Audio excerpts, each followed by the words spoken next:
అనుకుంటాను నేను. ఎవడే రామచంద్రరావు గారు విజయవాడలో సావిత్రిబాయి పూలే సంబంధించినటువంటి బహుశా 5-6 రోజుల క్రితం అనుకుంటా 3 జనవరి సావిత్రిబాయి పూలే ఆవిడ జన్మదిన గుర్తు. ఫస్ట్ టీచర్ ఆఫ్ ఇండియా ఆవిడ క్యాచ్ చేసి అక్కడ టీచర్స్ అందరినీ పట్టుకుని వాళ్ళందరికీ అవార్డ్స్ ఇవ్వాలి. అలాగే ఇక్కడ ఉన్నటువంటి ఇప్పుడు ఇందాక వచ్చారు దివ్యాంగుడు ఒక ఆయన పేరు ఏంటండి వేణు.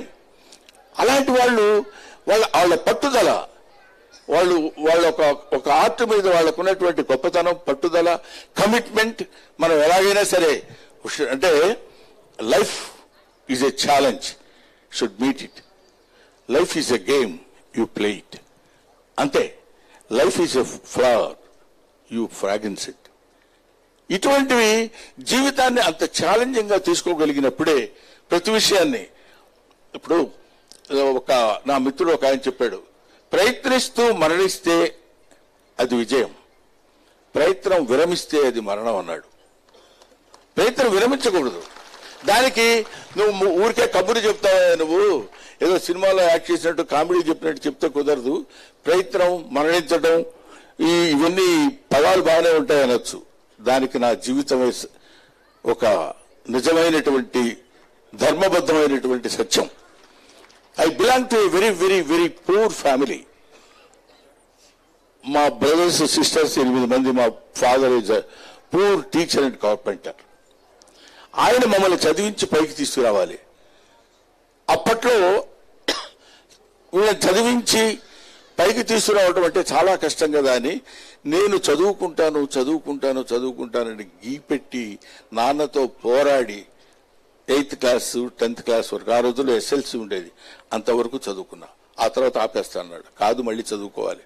అప్పుడు టీచర్ గారి దగ్గరికి వెళ్ళి ఆయన బ్రహ్మానందం వీడు కేవలం చదువుకే కాదు మంచి బొమ్మలేస్తాడు, బాగుంటుంది, కాబట్టి వీడిని మనం చేరతీయాలనేటువంటి సత్సంకల్పంతో ఆవిడ చేరతీస్తే వాళ్ళ బ్రదర్ సున్నవ ఆంజనేయులు గారండి, head of the department of politics, Bhimavaram కాలేజీలో చదువుతుంటే నన్ను అక్కడ పంపించాడు. వెళ్ళాను. నాకు తెలియదు, చిన్నవాడిని, సత్తెనపల్లి పక్కనే ఉన్న ముప్పాళ్ళు అనే కుగ్రామంలో పుట్టిన వాడిని. ఎలా వెళ్ళాను? అయినా సరే వెనక్కి తిరగలేదు. వెళ్ళాను. అక్కడ BA చదువుకున్నాను. ఆ తర్వాత MA చదివాను.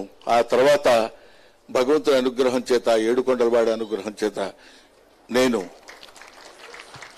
లెక్చరర్ని అయ్యాను. లెక్చరర్గా కొన్నాళ్ళు చేసిన తర్వాత, ఒరే నీది this is not your job, your job is make to laugh others. అందరినీ నవ్వించటం నీ జీవితానికి నీకు ఇచ్చినటువంటి కారణం ఇది, అందుకని నువ్వు పుట్టావని నన్ను సినిమాల్లోకి పంపిస్తే ఇప్పటికీ 1200 పైగా సినిమాల్లో నటించాను. Guinness book of world record పేరు వచ్చింది, డాక్టరేట్ వచ్చింది, భారతదేశం పద్మశ్రీ అవార్డుతో సత్కరించింది. ఇవాళ ఈ స్థితిలో ఆ రోజైనా నాకు ఇది చదువు వద్దులే, అక్కర్లేదులే, ఇంకొకట్లే అని నేను అనుకుని ఉన్నట్లయితే బ్రహ్మానందం ఎవరు, ఏంటో, ఎక్కడున్నాడు, కొన్ని కోట్ల మందిలో నేను ఒకడిని అయి ఉండేవాడిని. కానీ ఎదురు తిరిగాను కాబట్టి లైఫ్లో ఎప్పుడైనా should take the life as challenge. అందుకని కళాకారులందరికీ, వివిధ రంగాల్లో ఉన్నటువంటి వాళ్ళందరికీ ఈరోజు విశ్వగురు అవార్డ్స్ ఇస్తున్నటువంటి ఈ సంస్థకి ముఖ్యంగా నా 2 చేతులెత్తి నమస్కరిస్తూ వారిని ఇంకా ఇంకా అద్భుతమైనటువంటి రీతిలో ఇది రావాలని ఈ సంస్థకి నేను 50,000 రూపాయలు డొనేషన్గా ఇస్తున్నాను. చెప్పేసి వెళ్ళిపోవటం కాకుండా నా పరంగా నేను వారికి అందజేస్తానని చెప్తూ, ఎందుకంటే నేను కూడా బొమ్మలు వేస్తాను, మీకు తెలుసా? మరి చెప్పలేదా ఇందాక? కంగారులో మర్చిపోయారా? ఓకే. కాబట్టి ఒక చిత్రకారుడు ఎంత కష్టపడతాడు, ఎంత పేరు తెచ్చుకోవాలని, చిత్రకారుడు ఏంటి, శిల్పి ఏంటి, ఒక నాట్యకారుడు. ఇందాక పిల్లల పాపం ఆ మేకప్లు వేసుకుని, ఆ డ్రెస్సులు వేసుకుని, ఆ టీచర్ గారు చెప్పిన దానికి చక్కగా అద్భుతంగా అభినయించి వాళ్ళ టాలెంట్ ఎప్పుడూ పొద్దున్నే 8 గంటలకు వేయడం మొదలుపెట్టి ఉంటారు. మేకప్ వేసి వేసి వేసి డ్రెస్సులు వేసుకుని కూర్చుని అభినయం చూపించాలి, వాళ్ళ టాలెంట్ చూపించాలి, వాళ్ళ కళను చూపించాలనేటువంటి ఇలాంటి వాళ్ళందరినీ మనం దృష్టిలో పెట్టుకుని చక్కగా అద్భుతమైనటువంటి రీతిలో ఈ కార్యక్రమం నిర్వహిస్తున్నటువంటి వాళ్ళందరికీ నా హృదయపూర్వకమైన నమస్కారాలు తెలియజేస్తున్నాను. ఇప్పటికే 1 గంట టైం అయింది. సాధారణంగా ఈ టైంలో భోంచేసి పడుకునే టైము. మీ అందరూ అనుగ్రహిస్తే రాత్రంతా నిద్రలేదు కాబట్టి నన్ను క్షమించి వదిలేస్తే నేను వెళ్ళి ఓ ముద్ద అన్నం తిని మన భాషలో చెప్పుకోవాలంటే ఆ మంచం మీద పడి ఉంటా. అది. Thank you very much. Thanks a lot my dear. I will say thanks to my dear friend mister Ramachandra Yadav. నేను పొరపాటున రామచంద్ర యాదవ్ అన్నాను. నేను రావు కాదండి, యాదవ్ అన్నాడు.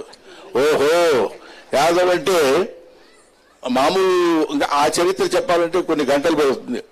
యదుకుల భూషణుడు యాదవుడు శ్రీకృష్ణ పరమాత్ముడు.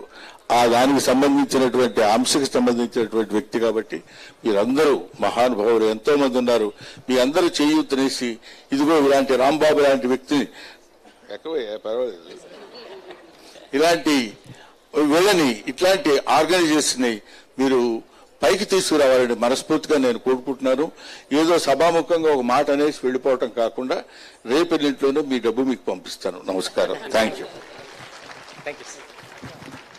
Thank you sir.